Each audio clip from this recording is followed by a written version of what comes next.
हाँ भाई, तो कैसा चल रहा है पढ़ाई आप लोगों का? बढ़िया। चलिए, आज हम पढ़ेंगे प्लास्टिड्स। क्या पढ़ेंगे? प्लास्टिड्स। पिछले क्लास में हम पढ़ चुके हैं माइटोकॉन्ड्रिया। क्या? माइटोकॉन्ड्रिया। आज पढ़ेंगे प्लास्टिड्स। ये दूसरा सेल ऑर्गेनेल्स है अपना, है ना? तो हेडिंग देंगे प्लास्टिड्स।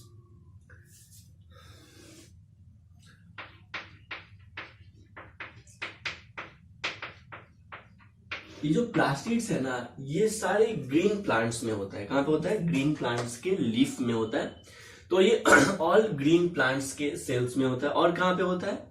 और ये होता है यूग्लिनोइड्स में। कहां पे होता है? यूग्लिनोइड्स में। हम प्रोटिस्टा में पढ़े थे यूग्लिनोइड्स, है ना, जिसका एग्जाम्पल था यूग्लिना। यूग्लिना फोटोसिंथेसिस कर सकता है, उसमें उसके पास फोटोसिंथेटिक एबिलिटी होता है। क्यों? क्योंकि उसके पास क्लोरोप्लास्ट होता है। क्या होता है? क्लोरोप्लास्ट होता है। तो नेक्स्ट पॉइंट में यहां पे लिखेंगे plastids are found in all plant cells and euglenoids. तो लिखेंगे plastids are found in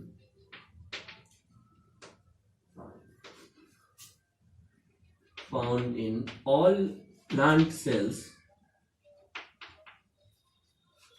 and euglenoids। चलिए,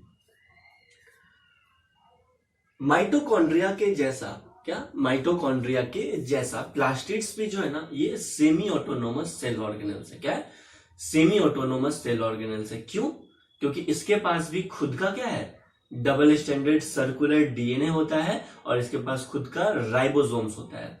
यानी ये भी अपना प्रोटीन सिंथेसाइज कर सकता है। इसका भी अपने आप पे खुद पे थोड़ा सा कंट्रोल होता है ना, पार्शियल कंट्रोल होता है। इसलिए इसको क्या कहते हैं? Semi autonomous cell organelles. क्या कहते हैं? Semi autonomous cell organelles. तो नेक्स्ट पॉइंट में लिखिएगा plastids are semi autonomous cell organelles. Plastids are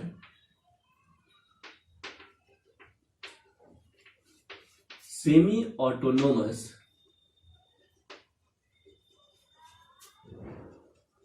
cell organelles. Plastids are semi autonomous cell organelles having, क्या इसके पास? Double standard circular DNA and ribosomes है। क्या भाई? Having double cell organelles having double standard circular DNA and ribosomes. हाँ भाई, clear?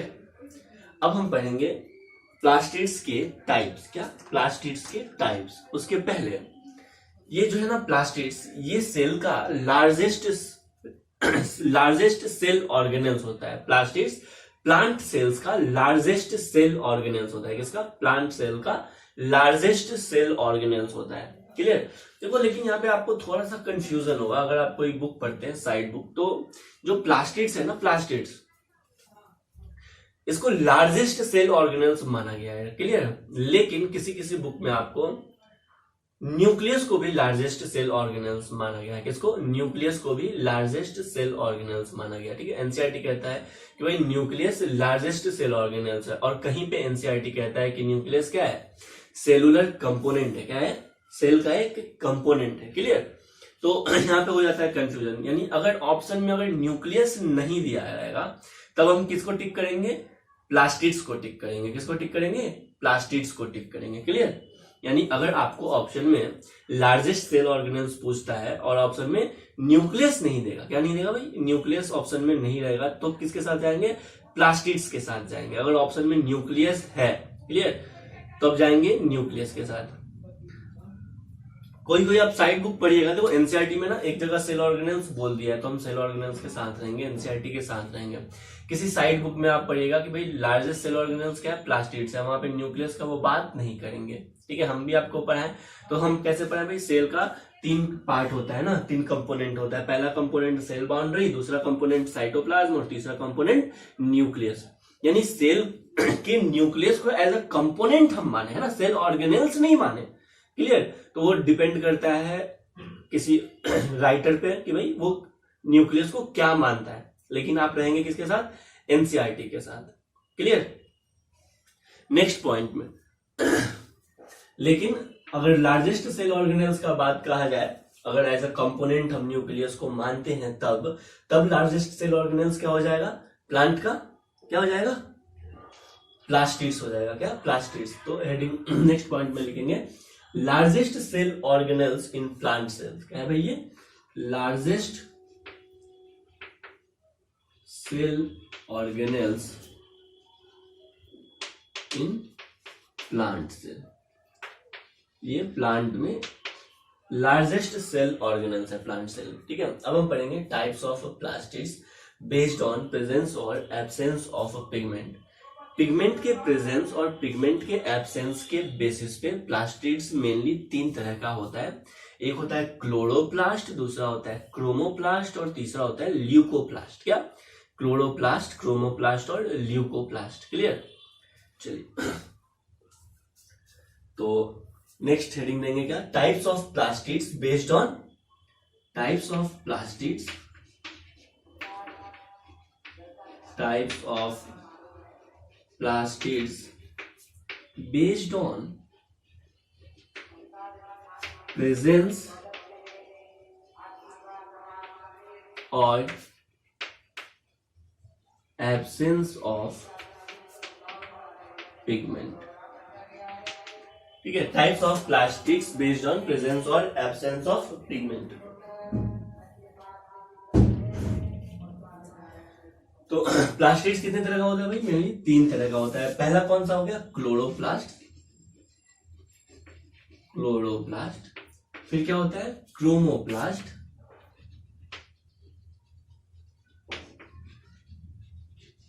और फिर होता है ल्यूकोप्लास्ट। क्या, ल्यूकोप्लास्ट।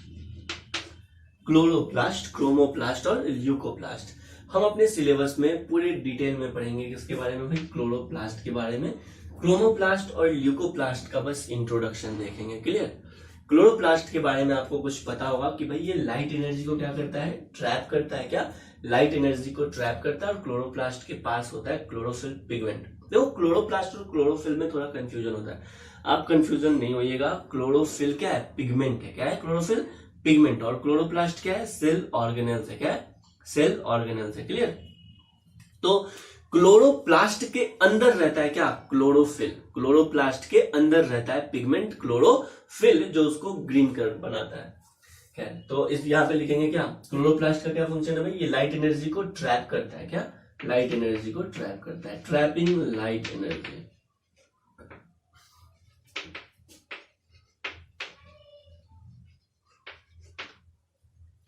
Trapping light energy. उसके अलावा ये क्लोरोफिल और कैरोटीनॉइड पिगमेंट को रखता है। It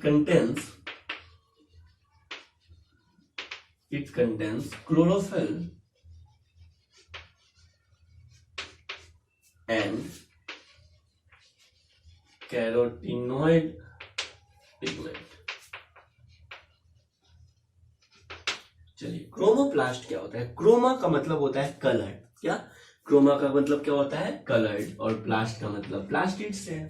clear. यानी कलर्ड प्लास्टिड एक्सेप्ट ग्रीन। क्या, कलर्ड प्लास्टिड्स एक्सेप्ट ग्रीन। तो ये डिफरेंट कलर के होते हैं एक्सेप्ट ग्रीन। लिखेंगे coloured plastids except green. Green colour के अलावा जो भी प्लांट में या फ्लावर में या फिर फ्रूट का जो कलर होता है, मेनली कलर के लिए जो रिस्पॉन्सिबल होता है वो कौन होता है, क्रोमोप्लास्ट होता है। क्या होता है, क्रोमोप्लास्ट होता है। फ्लावर या फ्रूट का जो कलर होता है वो येलो, ऑरेंज, रेड, है ना, पर्पल, डिफरेंट टाइप्स के कलर को ये प्रोवाइड करता है। कौन, क्रोमोप्लास्ट। इसके पास फैट सोल्यूबल पिगमेंट होता है। क्या होता है, फैट सोल्यूबल पिगमेंट होता है, जैसे कि लाइकोपीन होता है, ज़ैंथोफिल होता है। क्लियर। कैरोटीनॉइड पिगमेंट भी इसके पास होते हैं, जैसे कैरोटीन होता है। क्लियर। तो क्रोमोप्लास्ट के पास क्या होता है, इसके पास होता है फैट सोल्यूबल पिगमेंट। क्या होता है, फैट सोल्यूबल पिगमेंट होता है। क्लियर। क्या होता है भाई, फैट सोल्यूबल पिगमेंट, जैसे carotenoid pigment, fat soluble carotenoid pigment होता है इसके पास, कैरोटीनॉइड पिगमेंट होता है। लाइक ज़ैंथोफिल, ठीक है, लाइक कैरोटीन एंड लाइकोपीन। क्या?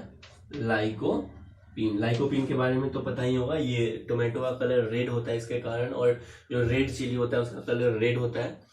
ये जो है ना क्रोमोप्लास्ट, ये मेनली कलर प्रोवाइड करते हैं किसको? फ्रूट के वॉल को। किसको? फ्रूट के वॉल को और फ्लावर के पेटल्स को कलर प्रोवाइड करते हैं। क्लियर? उसके बाद हम आ जाते हैं ल्यूकोप्लास्ट। क्या? ल्यूकोप्लास्ट। ल्यूको का मतलब होता है कलरलेस। क्या होता है ल्यूको का मतलब? कलरलेस। तो ल्यूकोप्लास्ट क्या होता है? ये होते हैं कलरलेस प्लास्टिड्स। क्या होते हैं? कलरलेस प्लास्टिड्स होते हैं। क्या? कलरलेस प्लास्टिड्स होते हैं। क्लियर? सर जब ये कलरलेस प्लास्टिड्स है तो इसका फंक्शन क्या है? तो ये फूड को स्टोर करता है। क्या करता है? फूड को स्टोर करता है या न्यूट्रिएंट को स्टोर करता है। तो लिखेंगे स्टोर न्यूट्रिएंट, या फूड को ये क्या करता है? स्टोर करता है। क्लियर? ये जो ल्यूकोप्लास्ट है ना, ये मेनली 3 तरह का होता है। एक होता है अमाइलोप्लास्ट, दूसरा होता है एल्यूरोप्लास्ट, और तीसरा होता है इलियोप्लास्ट। क्या? इलियोप्लास्ट। अमाइलोप्लास्ट स्टोर करता है स्टार्च को या कार्बोहाइड्रेट को। किसको? स्टार्च को या कार्बोहाइड्रेट को। एल्यूरोप्लास्ट स्टोर करता है प्रोटीन को, यानी प्रोटीन मॉलिक्यूल्स को। और इलियोप्लास्ट, ठीक है, ये स्टोर करता है किसको? फैट या ऑयल ड्रॉपलेट्स को। यानी अगर आपसे क्वेश्चन पूछा जाए कि भाई ऐसा कौन सा सेल ऑर्गेनेल्स है जो फूड का फॉर्मेशन भी करता है और फूड को स्टोर भी करता है? फूड का फॉर्मेशन कौन करता है? क्लोरोप्लास्ट करता है, इसलिए उसको कहते हैं kitchen house of the cell. Clear? Food को स्टोर कौन करता है? ल्यूकोप्लास्ट करता है। ये सब किस में आ गए? प्लास्टिड्स में आ गए। किस में आ गए? प्लास्टिड्स में आ गए। यानी अगर आपसे क्वेश्चन पूछा जाए कि भाई कौन सा सेल ऑर्गेनेल्स है जो फूड का सिंथेसिस भी करता है और फूड का स्टोरेज भी करता है, आंसर चला जाएगा प्लास्टिड्स। क्या? प्लास्टिड्स। क्लियर? चलिए तो यहां पे आ जाते हैं। कलरलेस प्लास्टिड सिर्फ न्यूट्रिएंट को स्टोर करता है, जैसे कि अमाइलोप्लास्ट। देखो यहाँ पे कंफ्यूजन हो जाता है, तो थोड़ा सा अमाइलोप्लास्ट कहने का मतलब है क्या? अमाइलो में आता है अमाइलम। अमाइलम का मतलब होता है स्टार्च। क्या मतलब होता है? स्टार्च। यानी जो स्टार्च को स्टोर करता है, जो कार्बोहाइड्रेट को स्टोर करता है, उसको क्या कहते हैं? अमाइलोप्लास्ट कहते हैं। क्या कहते हैं? अमाइलोप्लास्ट कहते हैं। ठीक है, तो आप लिख सकते हैं इट स्टोर्ड स्टार्च। क्या? इट स्टोर्ड, ये स्टार्च को स्टोर करता है। उसके बाद अमाइलोप्लास्ट के बाद होता है एल्यूरोप्लास्ट। क्या होता है? बोलो ना। Aleuroplast. Aleuroplast, aleuro related to protein, यानी वैसा प्लास्टिड्स, वैसा कलरलेस प्लास्टिड्स जो प्रोटीन को स्टोर करता है, उसको क्या कहते हैं? एल्यूरोप्लास्ट। तो ये प्रोटीन को स्टोर करता है। और एक लास्ट में बच गया इलियोप्लास्ट। क्या? इलियोप्लास्ट। ये किसको स्टोर करता है? फैट एंड ऑयल ड्रॉपलेट्स को स्टोर करता है। किसको? फैट एंड ऑयल को ये स्टोर करता है। क्लियर? चलिए आगे बढ़ते हैं। हम डिटेल में पढ़ेंगे क्या? क्लोरोप्लास्ट। क्या पढ़ेंगे डिटेल में? क्लोरोप्लास्ट। तो नेक्स्ट हेडिंग दीजिएगा क्लोरोप्लास्ट। हाँ भाई, तो क्लोरोप्लास्ट के पास होता है क्लोरोफिल। ये लाइट को क्या करता है? ट्रैप करता है। यहाँ पे होता है फोटोसिंथेसिस। क्या होता है? फोटोसिंथेसिस। और पता है फोटोसिंथेसिस दुनिया का सबसे अच्छा रिएक्शन। एक तो फोटोसिंथेसिस वैसा रिएक्शन है जिससे तुमको खाना खाने को मिलता है ना। फूड का प्रिपरेशन पूरे वर्ल्ड में फोटोसिंथेसिस ही तो है। चलिए उसके अलावा हमारे नेचर में ऑक्सीजन और कार्बन डाइऑक्साइड को बैलेंस कर रहा है, वो कौन है? वो भी फोटोसिंथेटिक रिएक्शन से होता है। कैसे होता है? फोटोसिंथेटिक रिएक्शन से होता है, फोटोसिंथेसिस रिएक्शन से होता है। क्लियर? तो नेक्स्ट हेडिंग देंगे क्लोरोप्लास्ट। क्या? Chloroplast.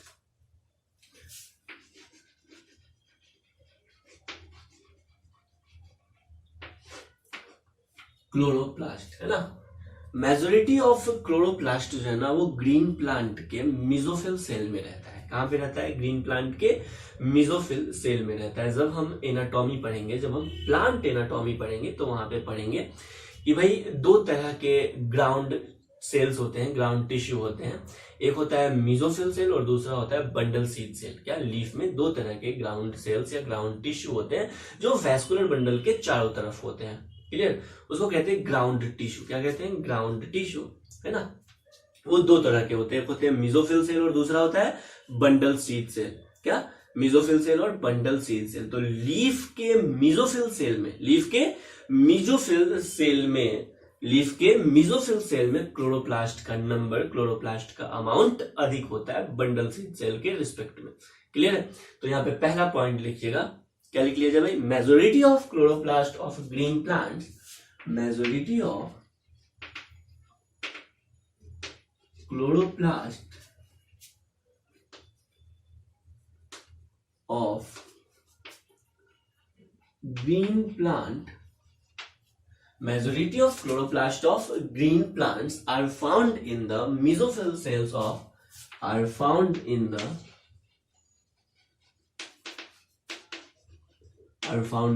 mesophyll cell, are found in the mesophyll cell of leaves।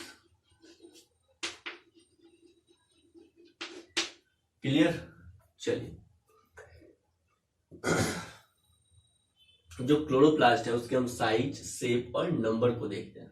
क्या, क्लोरोप्लास्ट के साइज, शेप और नंबर को देखते हैं। क्लोरोप्लास्ट का साइज क्या होगा सर? तो साइज आपको पता है माइटोकॉन्ड्रिया से बड़ा तो जरूर होगा, बिल्कुल सही। शेप क्या होगा?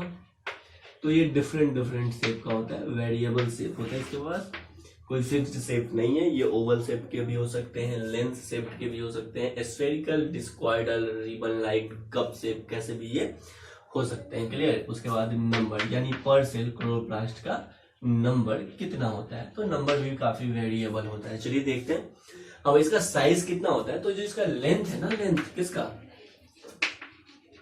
क्लोरोप्लास्ट का जो लेंथ है वो 5 to 10 माइक्रोमीटर होता है। कितना होता है? 5 to 10 माइक्रोमीटर होता है। और जो इसका विड्थ होता है, क्या, इसका जो विड्थ होता है वो 2 to 4 माइक्रोमीटर होता है। कितना विड्थ कितना होता है? 2 to 4 माइक्रोमीटर होता है। क्लियर? तो इसके लेंथ और विड्थ को आपको याद रखना चाहिए, एनसीईआरटी का डाटा है इसलिए जरूर याद रखना चाहिए। लेंथ कितना होता है? 5 to 10 माइक्रोमीटर और इसका विड्थ कितना होता है? 2 to 4 माइक्रोमीटर। इसका शेप वेरिएबल शेप का होता है, ठीक है। ये हो सकता है लेंस शेप, क्या, ये हो सकते हैं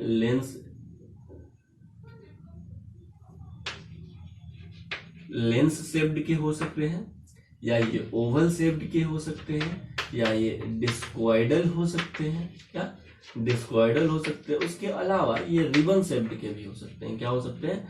रिबन शेप्ड के हो सकते हैं। क्लामाइडोमोनास में ये कप शेप्ड का होता है। क्या, क्लामाइडोमोनास ये प्रोटिस्टा है, पहले इसको ग्रीन एल्गी में रखा गया था।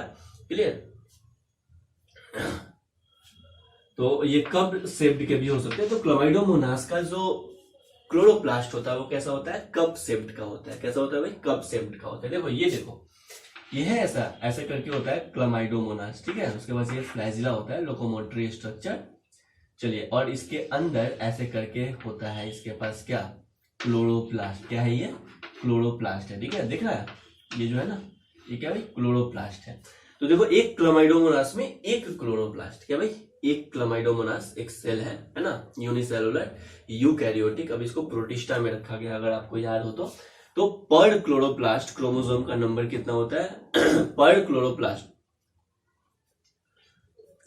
पर सेल क्लोरोप्लास्ट का नंबर, पर सेल क्लोरोप्लास्ट का नंबर कितना होता है? अब भाई कितना होता है? 1 होता है। किसके लिए? क्लामाइडोमोनास के लिए। क्लियर? तो यहां पे लिखेंगे नंबर में, क्या लिख लिया जाए भाई? इन क्लामाइडोमोनास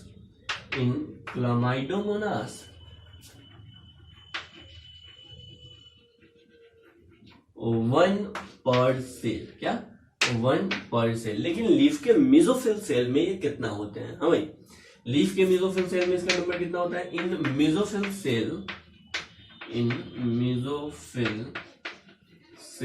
ऑफ लीफ, लीफ के मेसोफिल सेल में इसका नंबर कितना होता है? क्लोरोप्लास्ट का कितना होता है? 20 to 40 होता है। कितना होता है? 20 to 40 पर सेल होता है। कितना? 20 to 40 पर cell.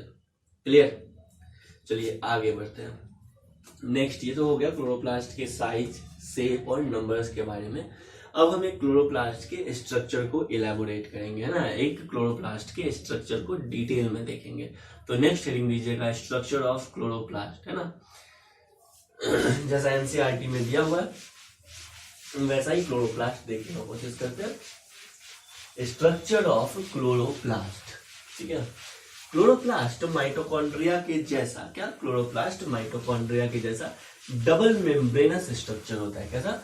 Double membranous cell organelles होता है। कैसा? डबल मेम्ब्रेनस सेल ऑर्गेनेल्स होता है। क्लियर? चलिए, तो हेडिंग देंगे क्या?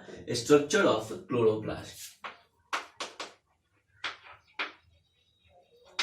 Structure of chloroplast. Structure of chloroplast, ये है क्लोरोप्लास्ट का आउटर मेम्ब्रेन। क्या? देखो, ये है क्लोरोप्लास्ट का आउटर मेम्ब्रेन। अगर हम इसको ओवल शेप का बना दिए तो, ठीक है, चलिए ओवल शेप का हो गया। और ये है क्लोरोप्लास्ट का outer membrane. Clear? Outer membrane, और ये है क्लोरोप्लास्ट का इनर मेम्ब्रेन। क्या? आउटर मेम्ब्रेन और इनर मेम्ब्रेन, ये डबल मेम्ब्रेनस स्ट्रक्चर होता है।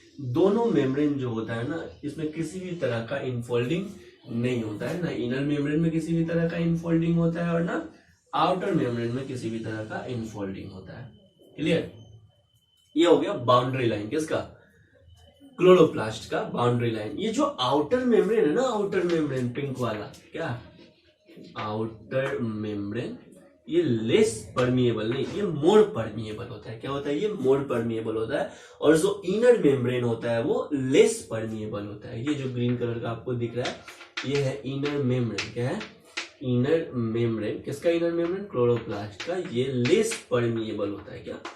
लेस परमिएबल होता है। क्लियर? क्या होता है? ये लेस परमिएबल होता है। आगे आते हैं। क्लोरोप्लास्ट में इनर मेम्ब्रेन के अंदर जो स्पेस होता है, क्लोरोप्लास्ट के इनर मेम्ब्रेन के अंदर जो स्पेस होता है, इस स्पेस को हम कहते हैं, क्या कहते हैं? इस स्पेस को हम कहते हैं, बोलो ना, क्या कहते हैं? माइटोकॉन्ड्रिया के इनर मेम्ब्रेन के अंदर वाले स्पेस को क्या कहते हैं? मैट्रिक्स कहते हैं। क्या कहते हैं?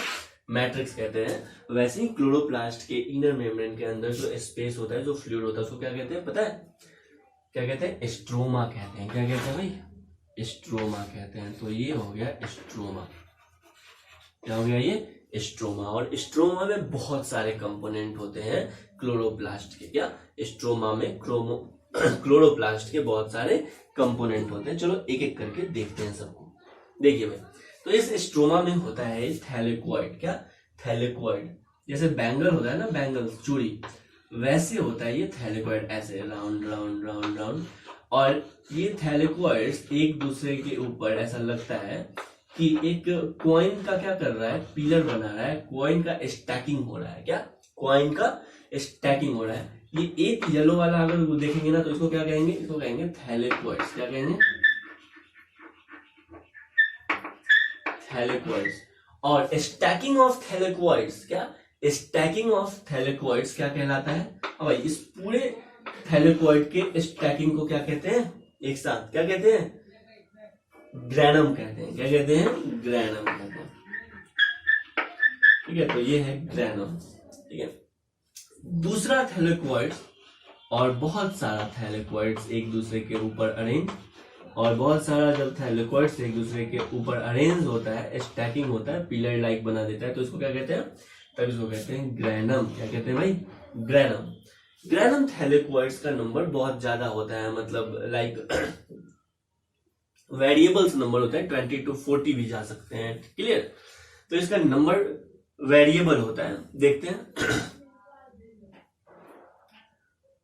ग्रैना का नंबर होता है 20 to 100। क्या? एक क्लोरोप्लास्ट में इसका नंबर कितना जा सकता है? 20 to 100 जा सकता है। ठीक है, ग्रैना का नंबर तुमको दिख रहा है ना, ये ग्रैनम का नंबर। और जब ग्रैनम बहुत ज्यादा रहेगा तो उसका प्लूरल हो जाएगा ग्रैनम। क्या हो जाएगा? ग्रैनम। तो ग्रैनम पर क्लोरोप्लास्ट ग्रैनम कितना हो सकता है? 20 to 100 हो सकता है। लेकिन हम आपको बस 2 ही बना के दिखा रहे हो, उसमें मेरा काम चल जाएगा। क्लियर? तो देखिए, इस ग्रैनम, ये जो ग्रैनम है ना, एक ग्रैनम के जो थैलेकॉइड है वो आपस में अटैच होते हैं। ग्रैनम के जो थैलेकॉइड होते हैं, ये पूरा ग्रैनम और ग्रैनम का ये क्या है, थैलेकॉइड है। ग्रैनम का एक अगर ये देखेंगे तो ये क्या है, थैलेकॉइड है।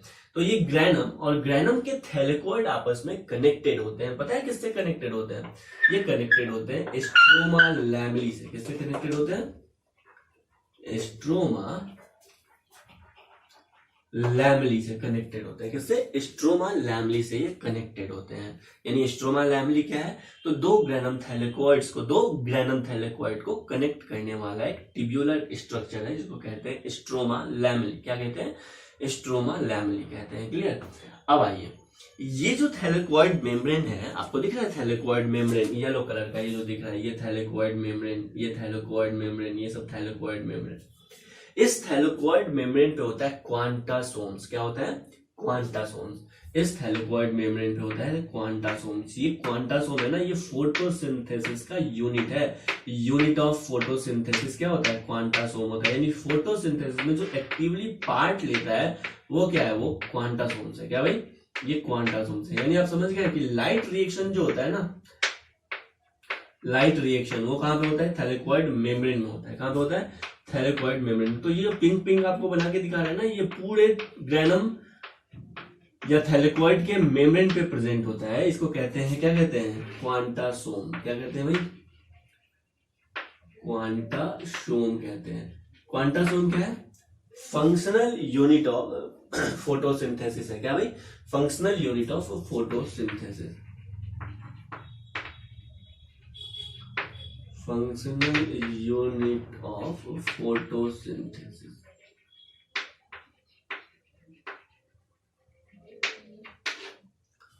फंक्शनल यूनिट ऑफ फोटोसिंथेसिस है। क्लियर। क्या है, फंक्शनल यूनिट ऑफ फोटोसिंथेसिस है ये पूरा ग्रैनम। और एक ग्रैनम में से एक अगर आप सिक्का कॉइन को देखते हैं तो इसको क्या कहते हैं, थैलेकॉइड कहते हैं। क्या कहते हैं भाई, थैलेकॉइड कहते हैं। Clear, clear.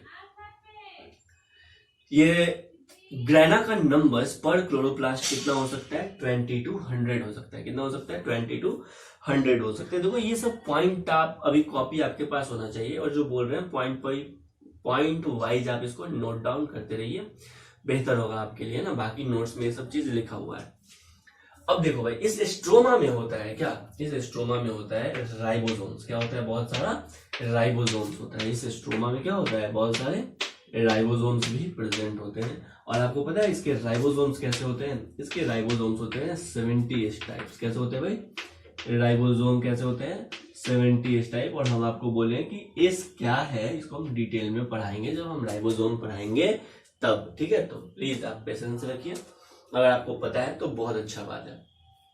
चलिए, उसके बाद इसके पास होता है, तो राइबोसोम्स हो गया। और प्रोटीन बनाना है तो क्या है इसके पास, डबल स्टैंडर्ड सर्कुलर डीएनए है। क्या है, डबल स्टैंडर्ड सर्कुलर डीएनए। तो इसके पास अपना खुद का क्या होता है, डबल स्टैंडर्ड सर्कुलर डीएनए भी होता है। क्या होता है, डबल स्टैंडर्ड सर्कुलर डीएनए। ये देखो डबल स्टैंडर्ड सर्कुलर डीएनए है, ये double standard circular DNA, double standard circular DNA होता है इसके पास। क्लियर। उसके अलावा जो एक खास चीज है इसके स्ट्रोमा में, वो है रुबिस्को एंजाइम। क्या है भाई, रुबिस्को एंजाइम्स। क्या, रुबिस्को एंजाइम। तो इसके पास होता है रुबिस्को एंजाइम। देखो भाई यहाँ पे इसके स्ट्रोमा में क्या होता है, रुबिस्को एंजाइम होता है। क्या होता है, रुबिस्को एंजाइम होता है। रुबिस्को एंजाइम, या आप इसको जानते हैं RUBP के नाम से। किसके नाम से, RUBP के नाम से, राइबोलोज बिसफॉस्फेट। क्या, राइबोलोज बिसफॉस्फेट के नाम से जानते हैं आप इसको। किस नाम से, राइबोलोज बिसफॉस्फेट के नाम से जानते हैं। या इसको कहते हैं रुबिस्को। क्या कहते हैं, रुबिस्को कहते हैं। ये जो है ना एंजाइम, ये काफी इंपॉर्टेंट एंजाइम है कैल्विन साइकिल के लिए। किसके लिए, कैल्विन साइकिल के लिए, या डार्क रिएक्शन के लिए। अब या तो कैल्विन साइकिल कहिए या डार्क रिएक्शन कहिए, दोनों सेम बात है। ये कैल्विन साइकिल या डार्क रिएक्शन क्लोरोप्लास्ट के स्ट्रोमा में चलता है। कहां पे चलता है, क्लोरोप्लास्ट के स्ट्रोमा में चलता है। उसके लिए इंपॉर्टेंट एंजाइम क्या है, रुबिस्को। रुबिस्को के साथ एक खास बात है कि ये मोस्ट अबंडेंट एंजाइम है दुनिया में, पूरे दुनिया में पाए जाने वाला, सबसे ज्यादा पाया जाने वाला एंजाइम अगर कोई है तो वो क्या है, रुबिस्को। क्या दुनिया में सबसे ज्यादा कोई पाई जाने वाला एंजाइम है तो वो क्या है, रुबिस्को। इसका फुल फॉर्म होता है, पहले देखो आरयूबीपी का फुल फॉर्म देखते हैं, राइबोलोज बिसफॉस्फेट। क्या, राइबोलोज बिसफॉस्फेट। रुबिस्को का भी फुल फॉर्म है राइबोलोज बिसफॉस्फेट, लेकिन इसमें जुड़ गया है क्या, CO। देखा गया कि ये कार्बन डाइऑक्साइड के प्रति भी एफिनिटी रखता है और ऑक्सीजन के प्रति भी एफिनिटी रखता है, तो इसका नाम पड़ गया राइबोलोज बिसफॉस्फेट कार्बोक्साइलेज ऑक्सीजनेज। क्या, कार्बोक्साइलेज ऑक्सीजनेज। डिटेल में इसके बारे में हम पढ़ेंगे जब हम फोटोसिंथेसिस पढ़ेंगे, प्लांट फिजियोलॉजी पढ़ेंगे तब, है ना। चलिए, काफी इंटरेस्टिंग है।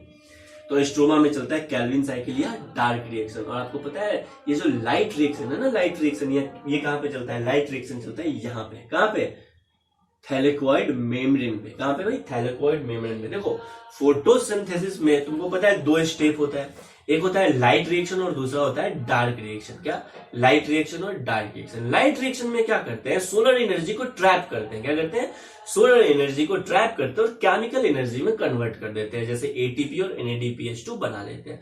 और उस केमिकल एनर्जी का यूज करते हैं हम किसमें, कार्बन डाइऑक्साइड के रिडक्शन में। क्या, कार्बन डाइऑक्साइड के रिडक्शन में। और कार्बन डाइऑक्साइड के रिडक्शन से हम बनाते हैं क्या, कार्बोहाइड्रेट, या उसको कहते हैं ग्लूकोज। क्या बनाते हैं, ग्लूकोज बनाते हैं। क्लियर।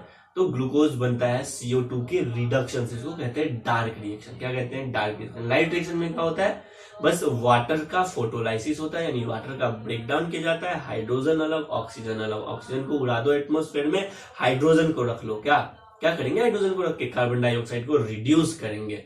एनर्जी कहां से लाएंगे रिड्यूस करने के लिए, तो लाइट एनर्जी से, लाइट रिएक्शन से एनर्जी ऑब्टेन करेंगे और उस एनर्जी को कहते हैं ATP और NADPH2। क्लियर। देखिए, आपको बचपन से पढ़ाया जाता है भाई कि फोटोसिंथेसिस में क्या होता है, लाइट एनर्जी को केमिकल, फोटोसिंथेसिस में क्या होता है, लाइट एनर्जी को केमिकल एनर्जी में चेंज करना। और केमिकल एनर्जी मतलब फूड ना, फूड केमिकल एनर्जी नहीं है, फूड क्या है, सोर्स ऑफ एनर्जी है। फूड क्या है, सोर्स ऑफ एनर्जी है। केमिकल एनर्जी तो होता है ATP और NADPH2, है ना। जब फोटोसिंथेसिस पढ़ेंगे तो मजा आएगा हम लोग को। यहां तक क्लियर। चलिए, तो ये है क्लोरोप्लास्ट का पूरा स्ट्रक्चर। देख लिया हम, RUBP के बारे में समझ गए। ये कैल्विन साइकिल में या डार्क रिएक्शन में इंपॉर्टेंट रोल प्ले करता है। यहाँ पे इस मेम्ब्रेन पे चलता है क्या, लाइट रिएक्शन। क्या चलता है, light reaction.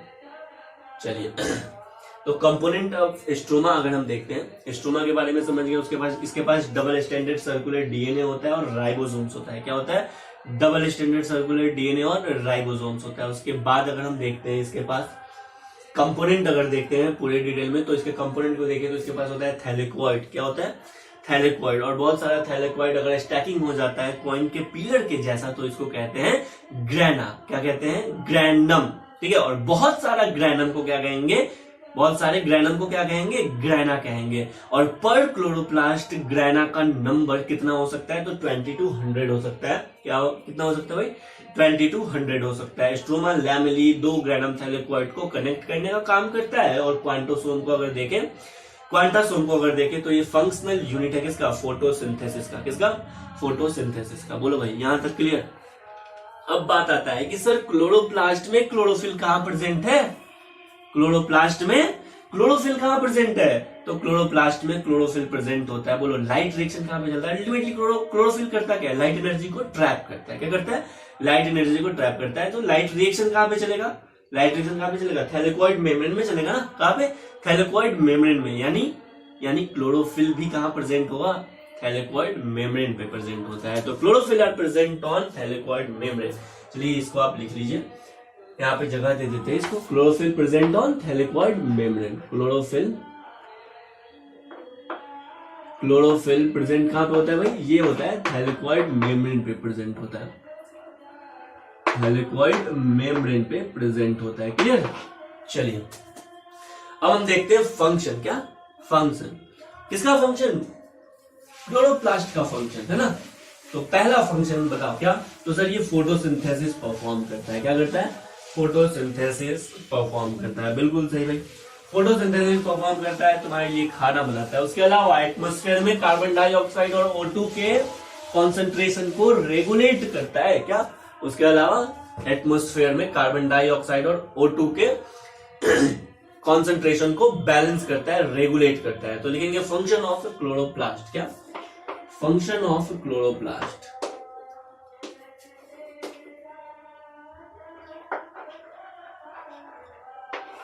Function of chloroplast, पहला फोटोसिंथेसिस करता है, सर ये बिल्कुल सही, क्या करता है, फोटोसिंथेसिस करता है।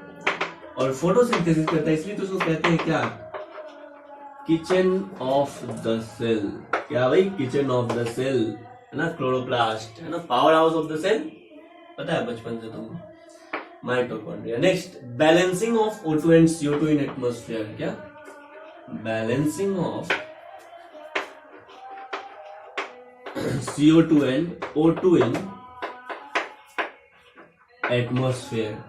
नेक्स्ट, ये क्या करता है, ये साइटोप्लाज्मिक इनहेरिटेंस में इंपॉर्टेंट रोल प्ले करता है, क्या साइटोप्लाज्मिक इनहेरिटेंस में इंपॉर्टेंट रोल प्ले करता है। In cytoplasmic inheritance, in cytoplasmic inheritance.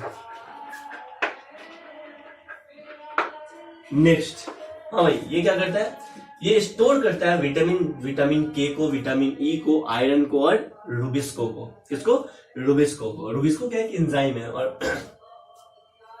चलिए, तो नेक्स्ट पॉइंट में लिखेंगे स्टोर्ड, क्या स्टोर्ड विटामिन के, ई, आयरन एंड RUBP। ठीक है, तो ये इसको स्टोर करता है। नेक्स्ट हम इसके देखते हैं बायोजेनेसिस को, क्या बायोजेनेसिस को, यानी सेल में न्यू क्लोरोप्लास्ट का फॉर्मेशन कैसे होता है। तो सेल में नया क्लोरोप्लास्ट बनता है बाइनरी फ्यूजन से। कैसे बनता है, बाइनरी फ्यूजन से। बाइनरी फ्यूजन में क्या होता है, पुराना क्लोरोप्लास्ट डिवाइड करेगा और नए क्लोरोप्लास्ट को बनाएगा, उसको कहते हैं बाइनरी फ्यूजन। ठीक है, तो इसका जो बायोजेनेसिस होता है ये प्रोप्लास्टिड से बनता है, यानी पुराने प्लास्टिड से ही बनता है। और कैसे बनता है, बाइनरी फ्यूजन से बनता है। ऐसा माना जाता है कि भाई सबसे पहले जो ऑटोट्रॉपिक ऑर्गेनिज्म आए, हायर ऑटोट्रॉपिक ऑर्गेनिज्म बन गए। ये कैसे बन गए, देखो युग्लिना तुमको बताता है, क्या युग्लिना, ये जो युग्लिना है ना, युग्लिना ये पहले तो था क्या, हेटरोट्रॉपिक ऑर्गेनिज्म। क्या था, हेटरोट्रॉपिक ऑर्गेनिज्म। लेकिन ये खा गया, किसको खा गया, ये साइनोबैक्टीरिया को खा गया। क्योंकि अगर क्लोरोप्लास्ट को तुम देखो तो पूरा कैरेक्टर साइनोबैक्टीरिया के जैसा है, क्या पूरा कैरेक्टर साइनोबैक्टीरिया के जैसा है। डबल मेम्ब्रेनस स्ट्रक्चर है इसके पास, चलो डबल मेम्ब्रेनस स्ट्रक्चर है। उसके अलावा इसके पास डबल स्टैंडर्ड सर्कुलर डीएनए है, क्या है, डबल स्टैंडर्ड सर्कुलर डीएनए है। उसके अलावा 70s राइबोसोम से, बैक्टीरिया के पास वैसा ही होता है। ठीक है, क्लोरोप्लास्ट और साइनोबैक्टीरिया भी क्या करता है, फोटोसिंथेसिस करता है। तो ऐसा माना जाता है कि जो बड़े ऑर्गेनिज्म थे, जैसे कि यूनिसेलुलर यूकैरियोटिक ऑर्गेनिज्म थे, वो प्रोकैरियोटिक साइनोबैक्टीरिया को क्या कर गया, खा गया, डाइजेस्ट नहीं किया। साइनोबैक्टीरिया बोला भाई डाइजेस्ट मत करो, हम तुम्हारे लिए लाइट के प्रेजेंस में क्या करेंगे, खाना प्रिपेयर करेंगे। क्लियर, तो यही सिम्बायोसिस वाला प्रोसेस चलता रहा। ये जो साइनोबैक्टीरिया था ये युग्लिना के अंदर या फिर ऐसे ऑर्गेनिज्म के अंदर प्रोटेक्टेड रहा, क्या प्रोटेक्टेड रहा। अब ऐसा ही नेचर में अब रह गया है कि भाई अब ये डिवाइड करता है कि युग्लिना, तो उसके साथ इसके साथ क्लोरोप्लास्ट भी डिवाइड कर जाता है। यानी जो सबसे पहली बार ओरिजिन हुआ था सबसे पहली बार जो ओरिजिन हुआ था क्लोरोप्लास्ट का हायर ऑर्गेनिज्म में, वो कैसे हुआ था, इंडोसिम्बायोटिक हुआ था। कैसे हुआ था भाई, इंडोसिम्बायोटिक ओरिजिन। तो कोई पूछेगा भाई क्लोरोप्लास्ट का ओरिजिन कैसे हुआ हायर प्लांट्स में, ठीक है, तो आपको जवाब देना है कि इंडोसिम्बायोटिक ओरिजिन है। क्या है ये, ऐसा माना जाता है कि क्लोरोप्लास्ट का जो ओरिजिन है वो कैसा है, इंडोसिम्बायोटिक ओरिजिन है। और कैसे बनता है ये, तो भाई साइनोबैक्टीरिया से बना था। कैसे बना था भाई, साइनोबैक्टीरिया से बना था। तो इसका जो ओरिजिन है किसी भी हायर प्लांट सेल्स में वो कैसा है, इंडोसिम्बायोटिक है। कैसा भाई, इंडोसिम्बायोटिक है। कैसा है, इंडोसिम्बायोटिक है बाई साइनोबैक्टीरिया। किससे बना था भाई, साइनोबैक्टीरिया से बना था। क्लियर, तो आज के लिए इतना ही। अगले क्लास में हम पढ़ेंगे इंडोमेम्ब्रेन सिस्टम। क्या पढ़ेंगे, इंडोमेम्ब्रेन सिस्टम पढ़ेंगे। इंडोमेम्ब्रेन सिस्टम में आता है तुम्हारा गोल्जी बॉडी आता है, इंडोप्लाज्मिक रेटिकुलम आता है, लाइसोसोम आता है और वैक्यूल आता है। क्या, endoplasmic reticulum, Golgi body, lysosome और वैक्यूल, ये इंडोमेम्ब्रेन सिस्टम में आते हैं। क्यों इंडोमेम्ब्रेन सिस्टम में आते हैं, क्योंकि इनका जो फंक्शन होता है वो कोऑर्डिनेटेड फंक्शन होता है। कैसा फंक्शन होता है, कोऑर्डिनेटेड फंक्शन होता है। तो अगले क्लास में हम पढ़ेंगे इंडोमेम्ब्रेन सिस्टम। आज के लिए इतना ही। आप क्लोरोप्लास्ट को एनसीईआरटी से जरूर पूछिएगा। एनसीईआरटी में कोई डाउट है, कोई पॉइंट छूट गया है तो उसको भी आप डिस्कस जरूर कीजिए। Thank you.